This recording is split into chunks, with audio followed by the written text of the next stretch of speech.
Hello, everyone. This is Kripa Anand, and welcome to the Canadian SME Small Business Podcast. Today, we are challenging how businesses think about neurodiversity. In 2026, inclusion is no longer just a checkbox or a social gesture. It is a strategic business opportunity that drives innovation and growth. Joining us today is Karina Gaudier, founder and CEO of Autism Workforce Solutions. With a background in finance and operations, Karina is an autistic professional who helps organizations redesign their hiring and retention strategies to unlock deep focus and systems thinking. She is the author of A Practical Guide to Autism in the Workplace and a key advisor on the economic impact of neurodivergent talent. So, before further ado, let's welcome this very special guest. Karina, Hi. welcome to the podcast. Such a pleasure to have you with Hello. us. Thank you for having me. I'm very excited. So am I.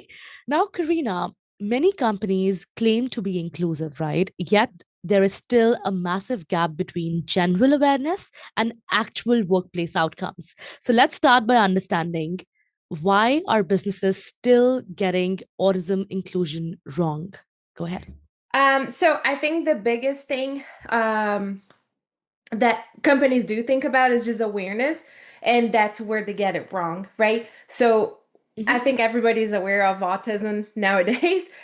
So it's more like how they can actually help us be included in the workplace. So Right. a few real gaps are the design for the average employee is not designed for us. The way of thinking, communicating, and performing, we don't fit that mold. And then, second one would be the focus on hiring and not retaining. So, Mhm. then most autistic people do not last a full year. Yeah. And the third one would be misunderstanding behavior. So we tend to be a little bit more blunt and, or we tend to follow very direct communication. And that can be misinterpreted as not being a team player, not Hmm. communicating properly. So, Hmm. um, in the Yeah. end, is inclusion is about understanding autism and not making us fit that neurotypical mold. No, thank you so much for answering that and providing that clarity. Reframing inclusion as a missed business opportunity rather than, a charity project Yep. completely changes the incentive for leadership to take action, right? So thank you for that. Now, Karina, let's explore how to design workplaces that support every employee that we just talked about. So, what does an effective workplace for autistic professionals look like? Just help us paint the picture. Yeah, so I would say an effective workplace for autistic professionals is not about special treatment, right? It's about clarity, structure, and an environment that help um, Hmm. people be the best that they can be. That's the Yeah. main picture. But I would say clear communication is number one, very direct in what you need. Hmm. Uh, Predictable structures with some flexibility. So if we're having a day that we're not feeling our best, having that little bit of flexibility always helps, but also being predictable. Hmm. Roles that are designed around strength instead of charisma. That's a big one. We can be very good employees as long as you're not focusing on our on the things that are challenging for us. Focus on our strengths. Sensory aware environments. That's pretty self-explanatory. No loud music or loud noises. That would be very good. And managers that understand us. I think this is the biggest one and the hardest one to actually get. So, a manager that understands the way that we function so they can actually support us in the way that we can be our best. Hmm. So that shift is like simple things that don't cost money and can create a powerful team, right? So instead of being, oh, how can we help autistic employees and how can we give them accommodations, just think of it as how do we redesign the workplace where everybody is included, right? And then that also will drive the results that companies want. Wow, I couldn't have asked for a more well thought out answer, Karina. So, very good there. I think implementing clear communication and structured environments, creates a baseline of clarity that allows everyone to perform at a higher level. So, Yep. that's great. Yep. Karina, let's look at inclusion as a driver of business advantage.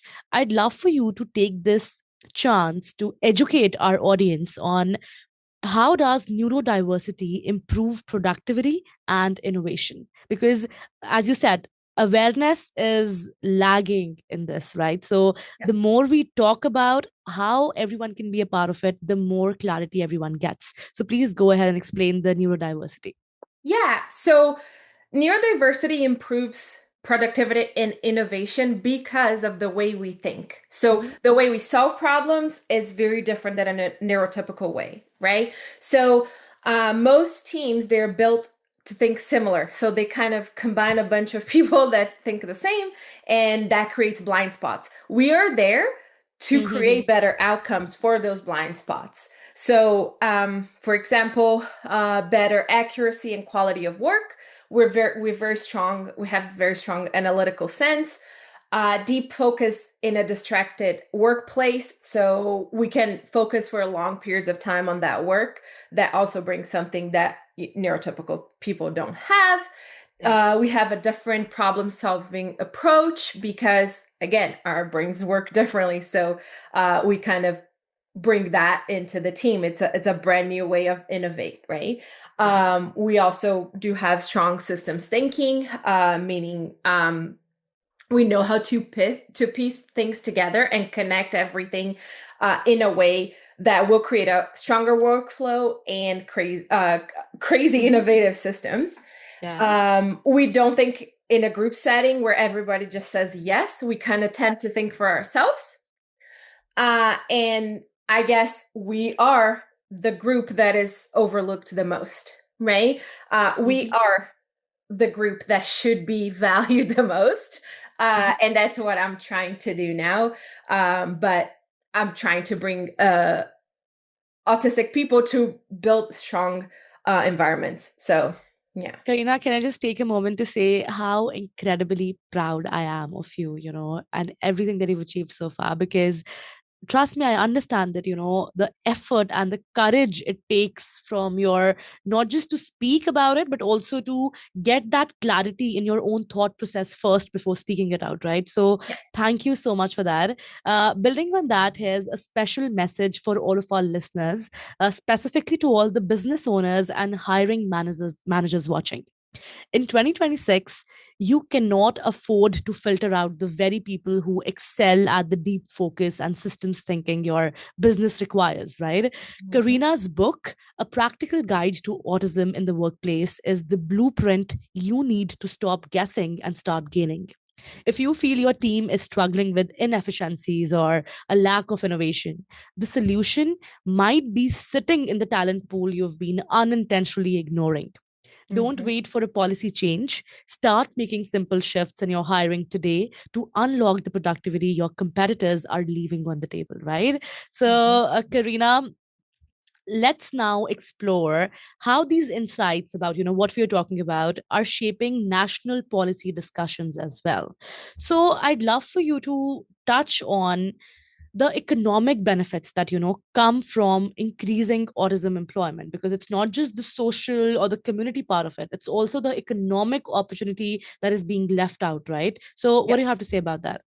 Yeah. So I think most companies are leaving out so much money at the table because they're Yeah. not hiring autistic employees. We can be the key to all the economic unravelment that it has to come, right? Yeah. So we have high productivity and output. Again, this is our selling point to everybody. We have the lowest turnover and the lowest hiring costs of all candidates. We also have better products and better services just because of the way we think. So we kind of open up a brand new area where it has never been researched before, right? We do have a lot of research when it comes to autistic kids, which is great. We do have a lot of support, but now once those kids become adults, there's no support there. So that's why Mm. it's so important for us to actually bring light into this. Again, efficiencies. Our brains do work on efficiencies because we cannot do waste, well, we call it our spoons, into things that are not efficient, right? So that's just how we naturally are. So we increase efficiencies and savings pretty much. So um, that Mhm. kind of comes with our natural way of thinking.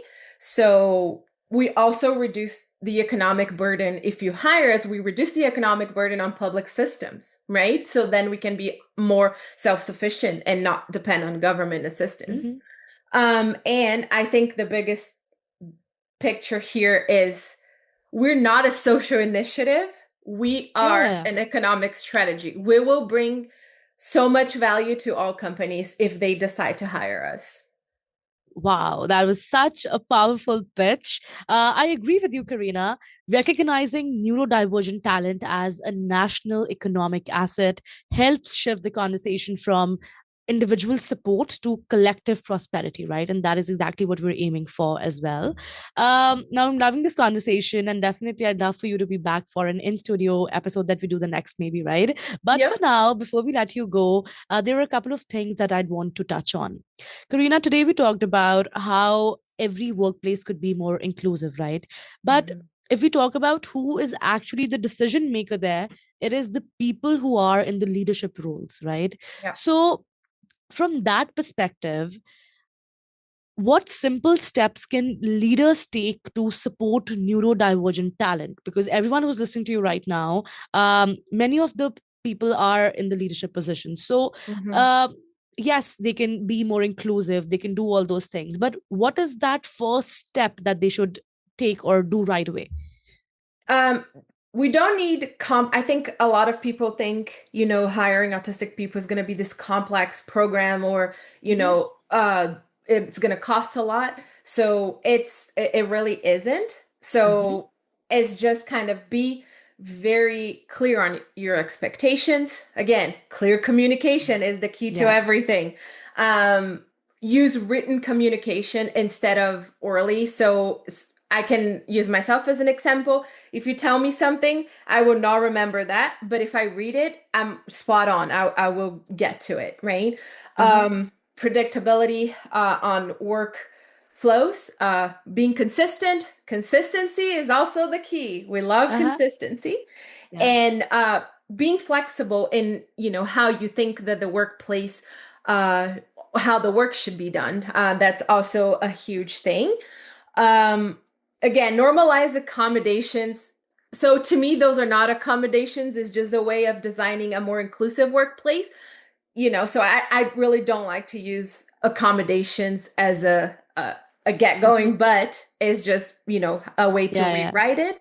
And also direct feedback. I think that's very important where you're not scared of hurting our feelings. We're very direct. We can take feedback very well, right? And then if you say, hey, maybe you should do this differently, um, but be very specific in what you want to change. Uh-huh. We're actually going to embrace that and be like, yeah, absolutely. Let me do it this other way. So, Hmm. uh, it's not redesigning your entire organization. Yeah, Is yeah. more on how you stop thinking about the challenges and embrace um, how we can be our best, right? And embracing our strengths. So when leaders start to do that, the neurodivergent talent, we don't just fit in, but we will be the best performers. Wow, I think that was pretty helpful to not just everyone listening, but also to all the leaders, right? Now Yeah. they know that it's just a mindset shift that they need to start from. That's great. I don't want this conversation to end, Karina, but definitely, as I said, we're getting you back in for an in studio episode, the next that we do with you. But for Mhm. now, before we let you go, if there's one final piece of advice that you'd give to, autistic professionals who are navigating the workplace through all these barriers, all these bottlenecks that we talked about, If you could whisper one thing into their ear to reassure them, what would you say and why? I want to say that you are not broken. That's, very, very important that people believe they're not broken. I thought that myself for the longest time. It's just the system is not built for you, right? And that is why I created my company to change that. You're valuable. You're great at what you do. Just keep going. Like don't get caught up into the no's. Because Yeah. there are going to be a lot of no's, is make sure you find someone that says yes and just put your energy towards that, and make sure that you are communicating what you need as well. Like, make sure you're very open about it.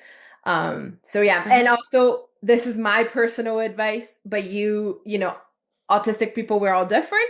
You take it as if you want. Do disclose your diagnosis. It's very important for us to also um, it's a step that is very important for us to change society. So, yeah. Yeah. Wow, that is a great reminder that your unique way of thinking is a strength that the right organization is just waiting to utilize. Yeah. Karina, it was such a pleasure having you on the podcast. Thank you so much for joining us today. Thank you so much for having me. It was incredible. All right, that was Karina Gaudier from Autism Workplace Solutions, a masterclass on how to turn neurodiversity into a competitive advantage and build a workplace that works for everyone. To all the listeners, thank you so much for tuning in to the Canadian SME Small Business Podcast. Be sure to subscribe and visit CanadianSME.ca for more such resources. To learn more about how we are supporting the ecosystem, please visit the Canadian SME Small Business Foundation at smbfoundation.ca.